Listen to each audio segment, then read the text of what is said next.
Hey, what's up? Good morning, everybody. At least it's morning here in Arkansas. It's a rainy, nasty morning here in Arkansas.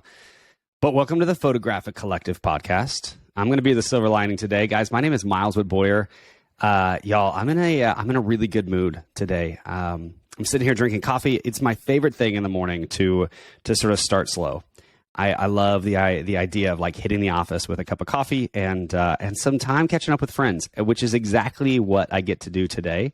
I have the opportunity today to introduce you guys to a good friend of mine. He early on, I would say, was maybe like a mentee of mine and has quickly become not just a peer or a colleague, but also like an inspiration. He's a guy that really affects my work and affects my day-to-day life. So if you're over on YouTube, you can already tell who I'm sitting with. But if you're in the podcast world, I'm excited to introduce you guys to my buddy Joe Torres today. What's going on, Miles? That was that was so soft and subtle. If you're on YouTube, you got to see him like sit forward patiently, quietly. What's going on, guys?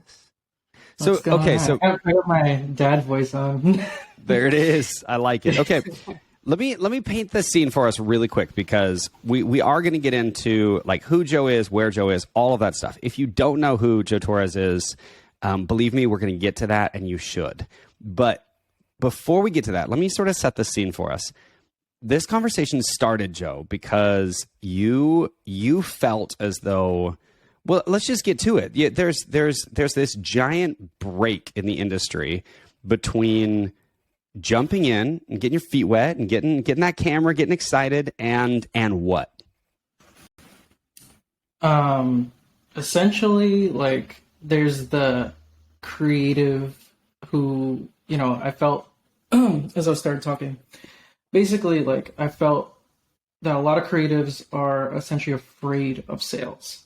And the reason for that is because when people think of sales, they think of the used car salesman. And as creatives, we lean into our emotion. So sales is very logical, but you can incorporate emotion, but you've got to be kind of tactful. And that's why I'm really excited to talk with you today, because that's what I want to get into and kind of talk about how, like, yeah, I was in that boat too. I was afraid of sales and now I love sales. And I don't see it as this barrier anymore, but instead of, it's kind of part of the whole experience. Okay, so spoiler alert there, y'all. We're talking about sales today. Guys, if you've been listening to this podcast for very long, the last couple episodes have been sort of a departure, right? Like we sat with Tom Wright and talked about the one thing I promised I would never talk about was gear. And then here we are talking with Joe about the other thing that I swore up and down we would never have a conversation about. But Joe, did you talked me into this, and the reason you talked me into it is because of what you just said. This isn't going to be a podcast episode filled with how to close more sales. It's going to be probably more along the lines of why closing sales is important. And I think for most of us, right? Like, I mean, I hope you're there with me. For most of us, it feels so logical to like nod our head and be like, obviously we have to have a high percentage of closing. We have to make money for our families. We have to, et cetera, et cetera, et cetera.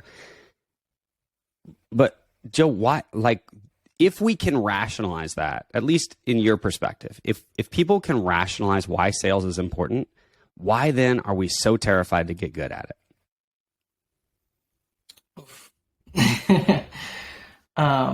I think it's just primarily the way we're taught about sales and the way that we view sales.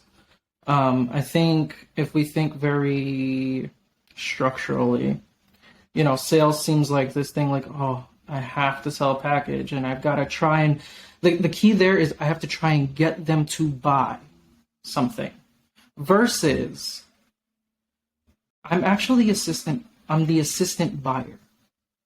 I'm not trying to get them to necessarily buy anything. I'm just recommending based on what you told me, what you want, what you need, the conversation that we just had. Hey, I recommend this. And I think that's the distinction that we have to start making is it's not, I'm forcing you to do anything. I'm assisting you in what I think is the best thing for you. Man, we're 5 minutes in, Joe, and you actually just blew my mind. The assistant buyer. I'm not kidding when I say that. That's brilliant, and it's getting right into my next workshop. Okay, so I'm stealing that from you.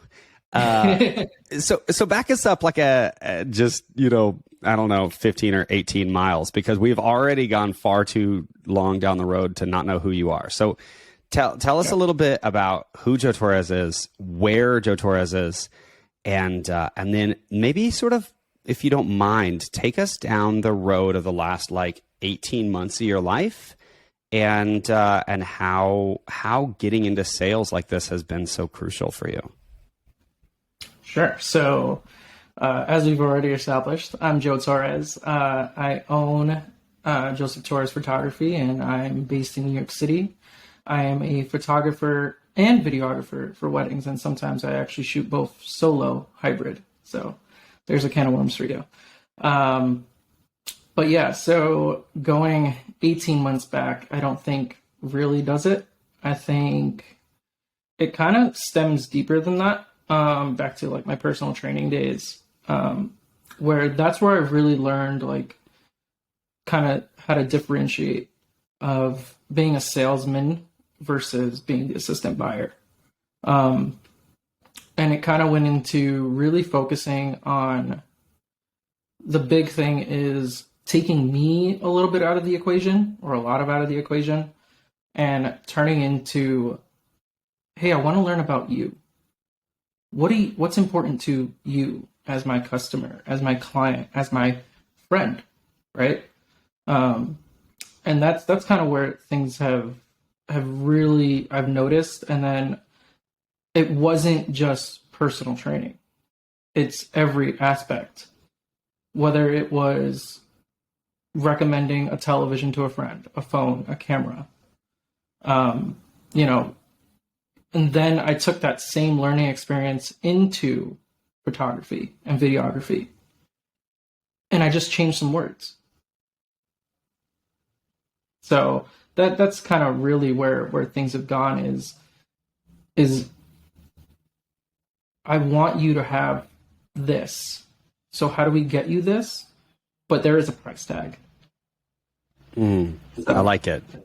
Okay, so you just said something I think is critical for people to grasp, is that there's often this unhealthy connection between sales and cost, and those are, at least in my opinion, talk to us about that. But I think those are two very different things, right? Just because you have to buy something doesn't necessarily mean we need to immediately talk about how much it costs to purchase it. In fact, actually, I think you often need to establish value, right? You need to establish what something is worth before you talk about how much it costs. I know you and I have had those conversations a million times, both in the PhotoCo group and in workshop settings and stuff like that. So I mean, I'm fascinated here by your approach. How do you take people down that road and get them to a point where they understand the value of what you're selling before the sticker shock happens? I was really hoping you would ask that.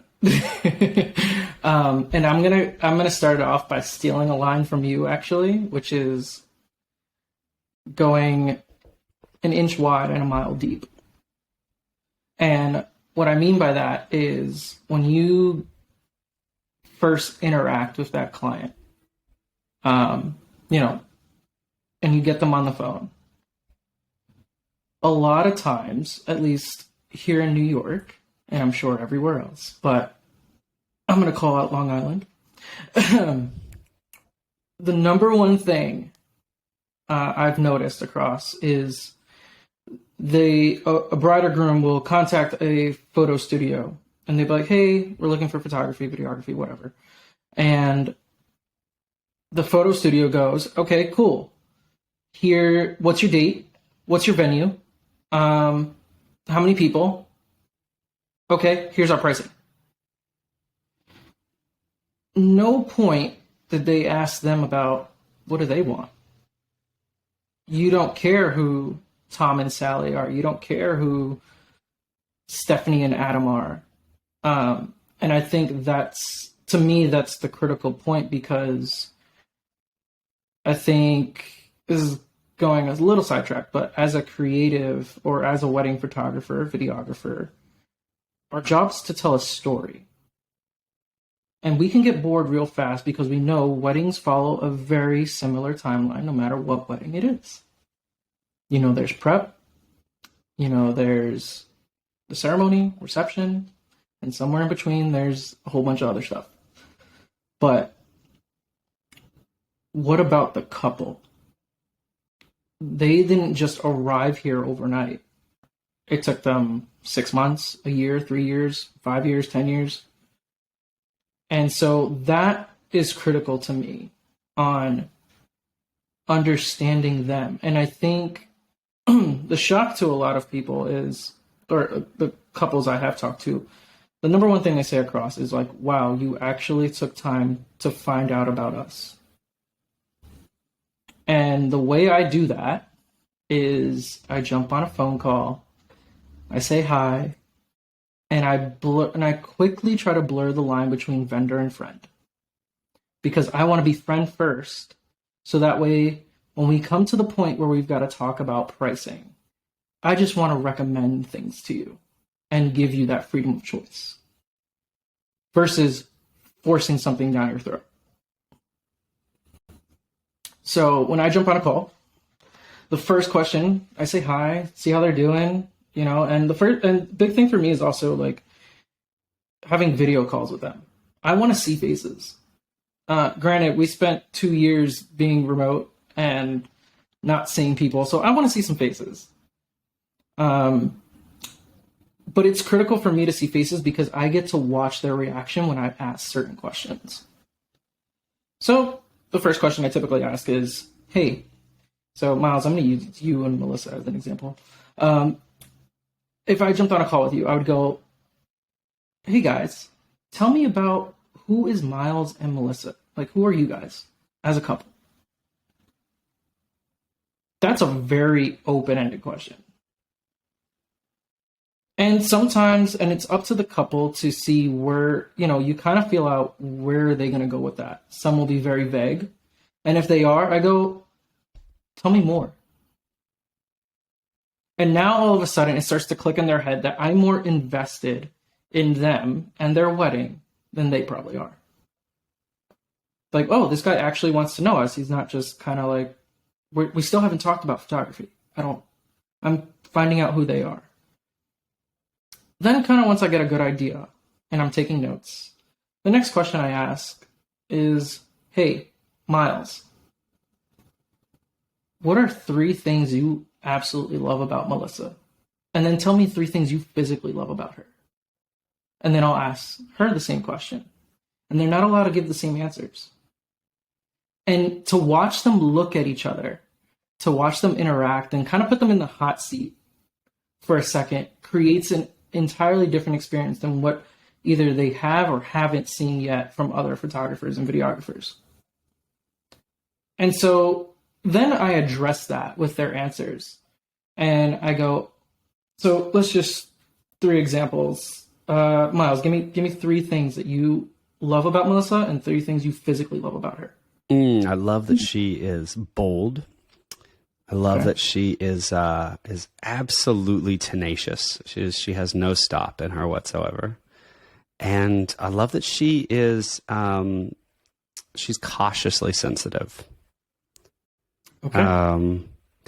And let's see, her eyes are amazing. I've always loved her hair. That's probably weird. But she's had this like long, straight Jennifer Aniston hair from the day I met her.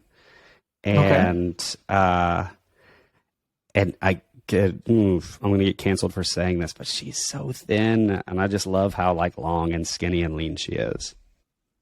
Okay, cool. So Miles, you know what you just told me? No, that tell me. Photos that are important to you are ones where you're looking into her eyes, ones where you're probably playing with her hair, ones where maybe she's alone and we can kind of see her tall and slenderness, or maybe Just even where here, Joe. or maybe even where you're holding her against you, because what she says, I won't know, but most of the time we can say, okay, the female will usually say, or the bride will usually say, I love that he makes me feel confident, or he makes me feel grounded. So as a visual artist, what is the first thing that goes into your mind? She's wrapped around him. And so I use that and I say, hey, so that tells me these things are important to you. Am I right or wrong? And of course I'm right. And at that point, they kind of smile and they're like, oh my God. And then the last question I'll ask is, wouldn't you guys agree that it's important for your photographer or videographer to understand these things that are important to you? And what are they doing? Nodding. And once I kind of get the nod, I know from there it's pretty much almost done deal. Because now psychologically... Go ahead and go get the car keys and we can drive home. Yeah. Now psychologically, I've gotten you in this mode. Then I'll get into...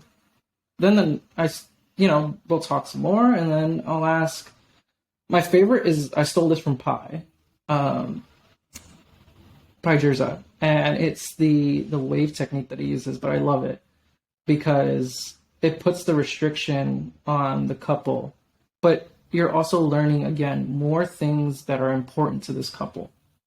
So let's say I'll get to the point where I'm like, okay, guys, if let's say your wedding day comes and goes, it's a year from now, and let's just say you're going to place a photo from your wedding somewhere in your home. What's someplace you choose? Most of them choose living room, bedroom, somewhere they're going to see it every single day. Great. Let's say it's big. Let's say it's like 3 by 4 feet. It's big. But let's also say it was an investment. I don't want you to think about whatever it costs, but I just want you to know it's an investment. So we know that you're going to see it every day. It's big. And it cost you a pretty penny. So we'd have to say that this photo is really important now, don't we? And what are they doing? Yes. Okay, so what does that one photo include? They're going to tell you whatever it is they want. On the wedding day, you're definitely going to capture that. But it gives you more insight, because if one of them says, I want a photo of just us looking out, and they kind of go into this story of like all the troubles that we faced, or, XYZ. And to me, that's really cool, because now I just got to, like in the beginning, if you didn't answer me with a really deep answer, I just got it right now. And that's crucial because I've made you vulnerable. And now that you're vulnerable with me, you trust me, that you've established some trust. And that's really, really important. Because, and this is a line I literally say every single time, it's, guys, 20, 30, 40 years from now, when you forget who the hell Joe Torres is, but you look at your photos and you're flipping through them, your grandkids are flipping through them, your kids are flipping through them, I want them to go and look and be like, yeah, that's us. I want you to say, yeah, that's us. That's our story. We're in there. And that became a real crucial part for me. And it's something that I've noticed that clients really appreciate, is just taking the time to learn about them, to kind of understand what they want. And all of a sudden, the Pinterest photos don't matter.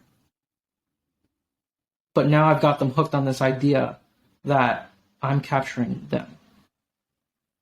And so now I've just established a ton of value. So now I go, guys, okay, so now we're going to get into kind of the fun part. We got to talk about how much is it going to cost. But they're still in this space of emotional brain, not calculating brain. And that's critical, because I've noticed that other photographers and videographers I've spoken to, they start getting them to think logically versus emotionally. So you should be thinking logically. They should be thinking emotionally. And so when you've got them there, at that point, you go, okay, here are our packages.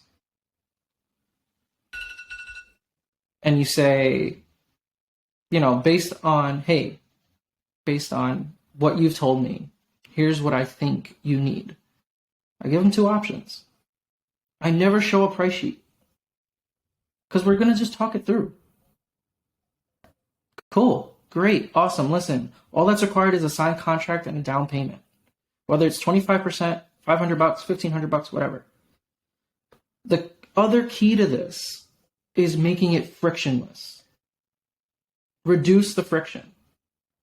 If you make it difficult for the sale to happen, you're starting to tarnish all that loveliness that you just built up. And then it may or may not collapse. But usually if there's a lot of friction in, okay, well, we would require the whole thing up front. Ouch.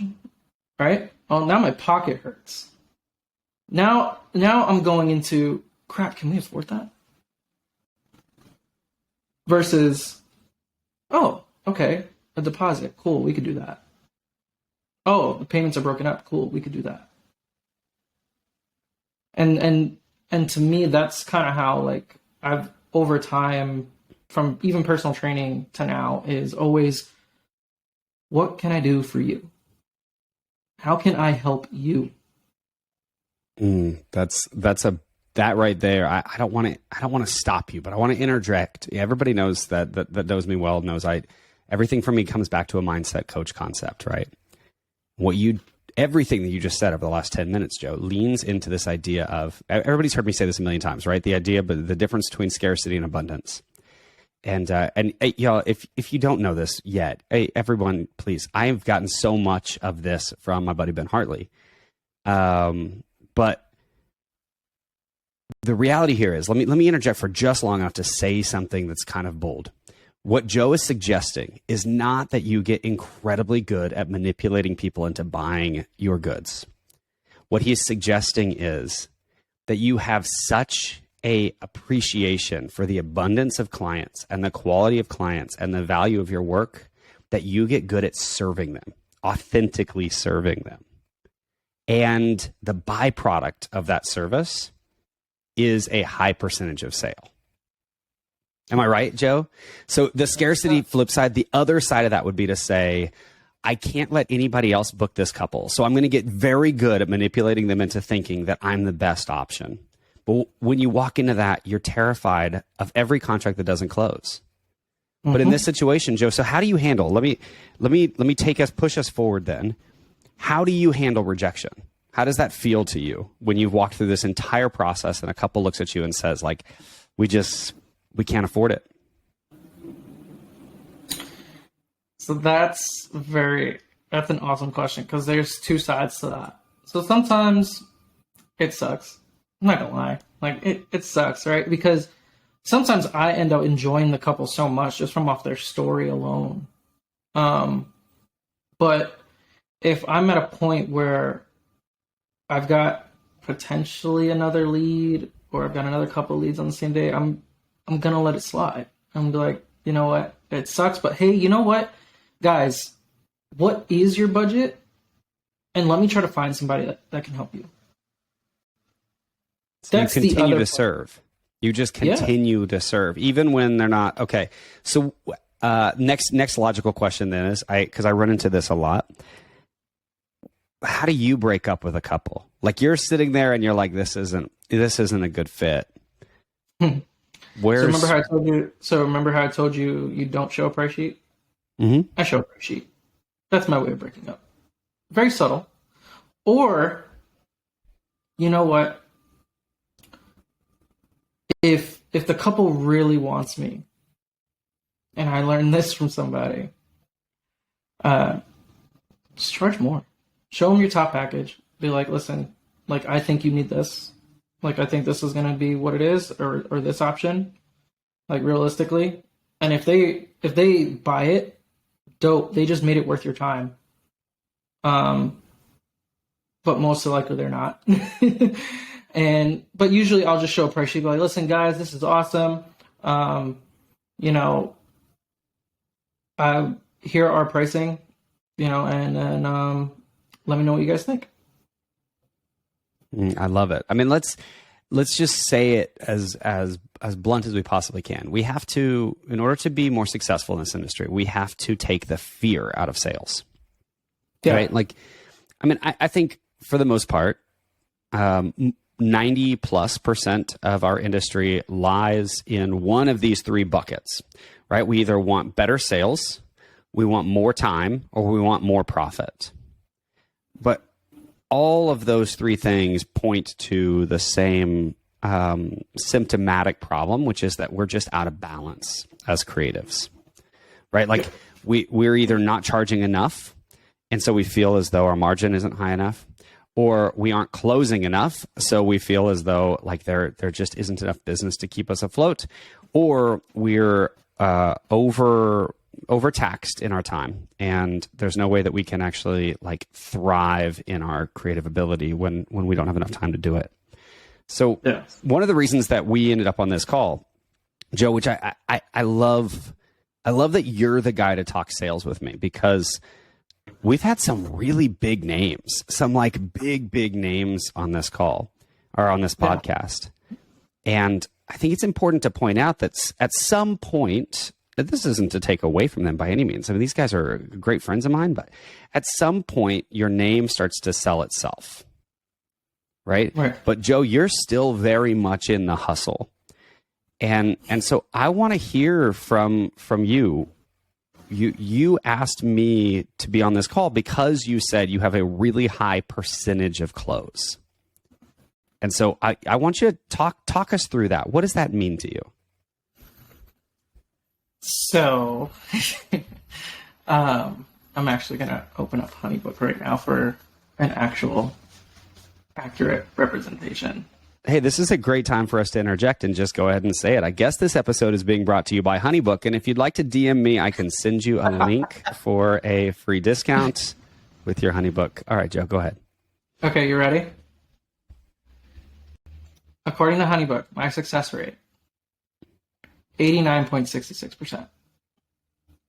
So 9 out of 10 clients.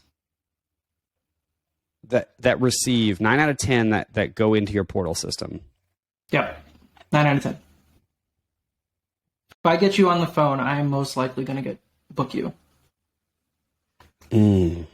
That's powerful.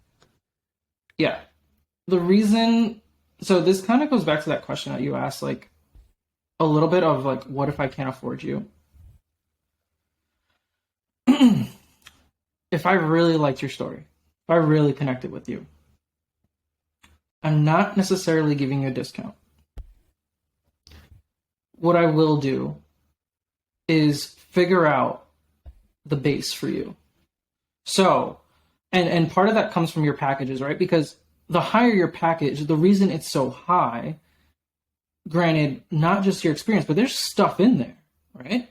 I mean, come on, there's probably an album in there. There's probably let's be real. There's probably a 12-inch album in there with 30 pages. There's probably a parent album in there, maybe. There's probably an engagement session, rehearsal dinners. There's something in there. What happens if you took that stuff out and was like, guys, I love your story. I understand your budget. What if we did this? And so here's where kind of what has really helped me a little bit this year, especially I've noticed in terms of videography than photography, but I'm kind of straight up honest with my couples, and I'd be like, okay, guys, understandably, you can't afford this. What do you guys really want? Well, we need you for 8 hours. We want at least a highlight film. Okay, cool. I know how much that costs off the top of my head. Okay, I'll give it to you for X. And then right after that, right after we're booked, we're sealed. Before that, let me back up a little bit. Okay, guys, can I just be honest with you and tell you that most couples end up coming back and they purchase upgrades because the question they have next, right after, okay, we can't afford you, right? Because they're going to start to negotiate. They're going to be like, are we allowed to buy raw later? Are we allowed to buy the video album later? Can we potentially do that later? Yeah. Or I'll be honest and be like, listen, this is your first time getting married, right? Hopefully. Uh, and I'll be like, look, guys, most couples, they upgrade later. So why don't we just do a base package for you now? Let's at least, you want to use me. I love you guys so far. So why don't we do this? And then guess what? 8 weeks after I've delivered their highlight film, they've got some money. Probably because as gift from their wedding, most likely. Or they kind of find the revenue. And they're like, we want more. And that has actually happened. I sold a wedding video, same exact detail. So sold it at like $2,500. Post wedding, next day, post wedding, she was like, the bride came back to me and was like, she literally called me on the phone. She was like, I wanted to personally thank you. She's like, we loved you and your team. You guys were amazing. You made us feel amazing. Let me know how much it is to get XYZ. That was an extra $2,500 purchase. So now that wedding just went to $500. And I think that's the part where we kind of get caught up with ourselves, is we've got to sell the package as is. You're the assistant buyer. How can you help them? Because you know you're going to do an amazing job and they're going to buy later. And if you want them to buy an album, you better start pitching that album right after you book. So be like, guys, like, I can't wait to show you the album. Like, this is what's going to happen next. We're going to do this, and then we're going to do this, and then we're going to have an album reveal. And they get this idea, and now you've planted these seeds in their head, like, I want an album. Cool. Make it easy. Kill the friction. Like, if your album needs to go on a payment plan, do so. They don't get the album till the payment's all the way through. It's really brilliant. I mean, almost every other industry, I think it's important for us to point this out, but almost every other industry has a very clear path to purchase process. I've spoken to this before, but my wife is in marketing for a major beverage distributor, working with the largest retailer in the world. And everything is very specific. Their path to purchase is very specific. And they create different opportunities for people to purchase, right? Like maybe you purchase this item in bulk at a club, or maybe you purchase this item as an impulse at the cash register, or whatever it is. But the path to purchase is always very clean. And I think one of the things that we can do in this industry to really tee ourselves up for success, in echoing exactly what you're saying, Joe, is to understand that there has to be a path to yes, and that is often built on having a very clear understanding of what our no is worth. So when we say no to something, where is that line drawn? And then assuming that that line has not been passed, then how do we get to yes? And I think that's a really special lesson, maybe for us all to learn or relearn. Okay, so one of the things, as we're kind of on the back end of the conversation here, one of the things I want to ask you about is something that I've challenged a number of people on in this podcast, as well as just in our trainings forever. But it's this idea of like realizing that for all the work that we put in, all this time and all this effort, what if you're forgettable? Right? What if like all of this effort goes into creating a product that is quickly forgotten? And it sounds to me like you've hacked the answer here. But I want to know, how is it that 20 years, 30 years, 40 years from now, when your clients are looking and their kids and their grandkids are looking at these, how is it that they won't forget who Joe Torres is?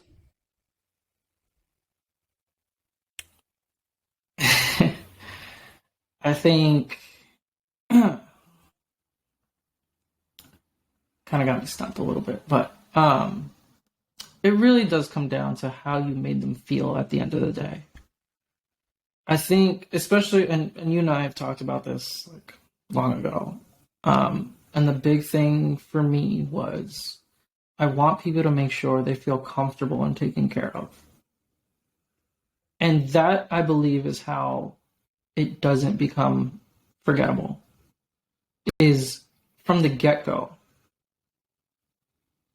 From the first question, I made you feel comfortable enough to realize, like, I'm more about the human connection than I am about anything else at this point. Like, if a call goes an hour, 2 hours, cool. Like, I just learned a whole bunch about you in 2 hours. And you feel comfortable enough with me to talk for 2 hours and tell me things in your life that, you may put a little black tape on, but I can get an idea of what it was. And that impact that you leave on someone, it's almost like an imprint, like you can't forget.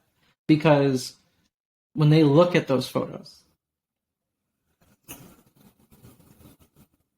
there's magic that shows up. And they'll start to remember, how did we get there? Oh, because that dude Joe made us feel really comfortable. He cared about us. He gave us a space to feel what's in this photo. And so I think that's how you become unforgettable. Perfectly said. Because what you've done here is you've painted this idea of like, okay, so we're leading you, listeners, we're leading you into the idea of more successful sales. And I say it that way intentionally, not better sales, more successful sales. We're headed that direction with you right now. So Joe, you start by caring. You start by investing in people. You start by investing your time. You make the first investment, right? So give us 3 other than tactics, like 3 other parts of the process that maybe that anybody listening can use and utilize starting like right now, right today, to have a more successful sales structure. Okay.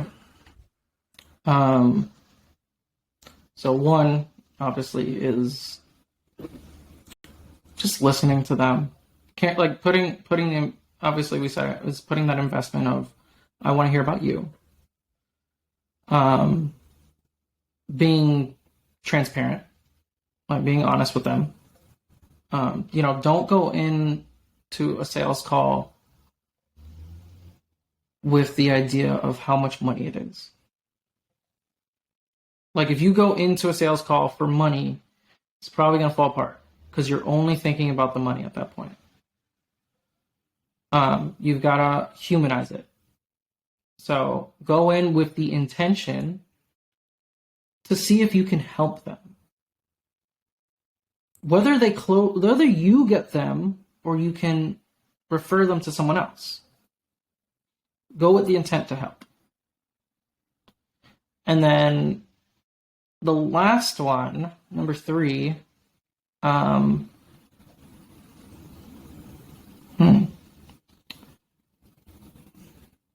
knowing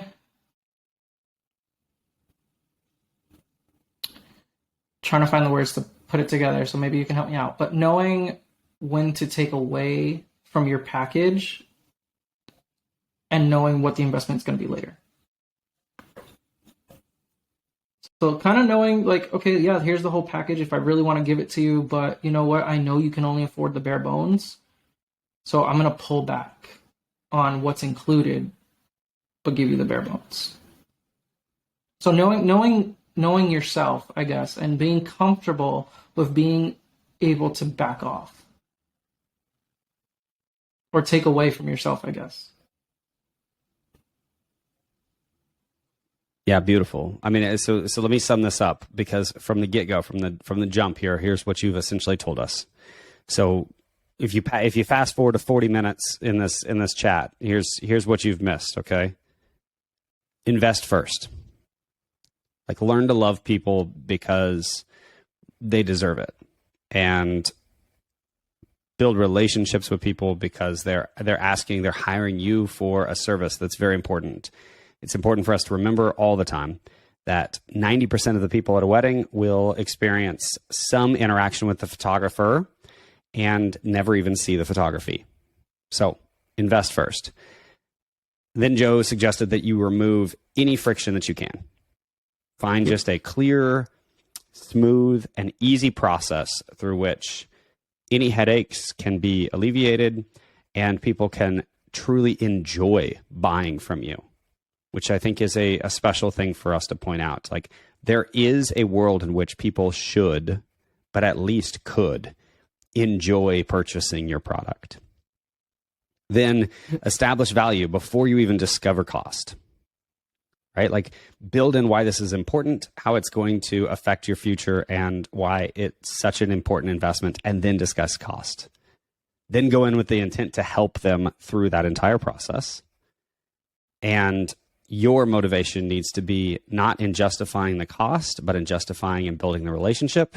And then lastly, what you said was essentially know how to be flexible or where to be flexible, because it's not a balanced statement for you to invest in people as humans and love on them and care about them as long as they hit your bottom line, right? So there has to be room here for maneuverability. Did I just sum up the whole thing? You did. And I want to add one more thing. Go for it. And this took a while. Confidence. You have to believe in what you're worth, and believe in, and I'm not talking about worth as in dollar signs.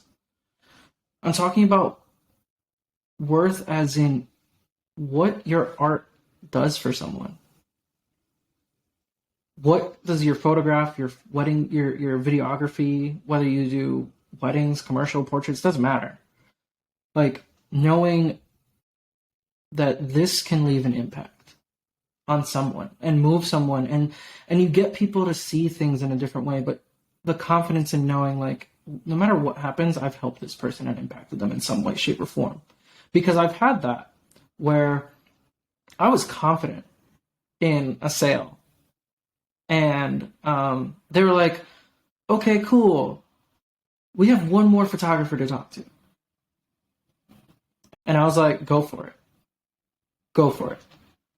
I said, and when I hung up that call, I knew in the back of my head they'd be returning. Only because most other photographers aren't doing what I'm doing. And they literally came back and they said, yeah, the conversation was so different than what we had with you. And we loved the conversation we had with you. And then, they kind of spilled their hearts out. And I was like, okay, cool. Let's, done deal. And I think part of, like, so yes, confidence is knowing what you're worth, believing in your own product, believing what you do, right? And part of that 90%, we can say, right? The 9 out of 10 is because those clients start to become similar in some way, shape, or form. Because the more work you do, the work you're attracting, the work you're showing, they're kind of the same people. And you said something on a podcast the other day that I was listening to, which was, you purposely show images that are imperfect. That says a lot, because the industry tries to show perfection. But showing imperfection is life. is real life, right? Real life isn't perfect. You're showing humanity. And the thing that tells a story, and as humans, we're connected to story, is humanity. And I think that is how you really succeed, is having this greater sense of humanity and taking a back seat personally.